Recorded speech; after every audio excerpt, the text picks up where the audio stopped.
Մեր բոլորին Տերն ու Փրկիչը Հիսուս Քրիստոս իր եկրավոր առաքելության ընթացքին միան խոսքով չկարոզեց, այլ գործով։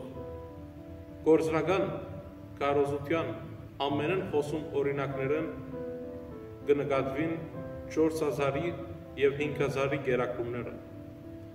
Անոնց ընթացքին Քրիստոս ցուգերը և հացերը բազմացնելի հետ և ժողովրդին գշտացնելի հետ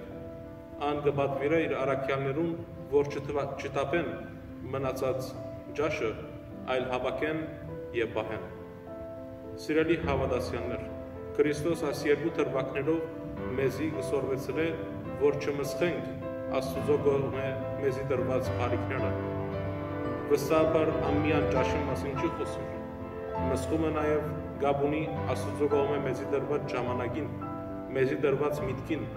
մեզի տրված առողջության և մանավանդ կյանքին։ Սիրելիներ, եթե մինչև այսօր մսխումով գաբրեինք,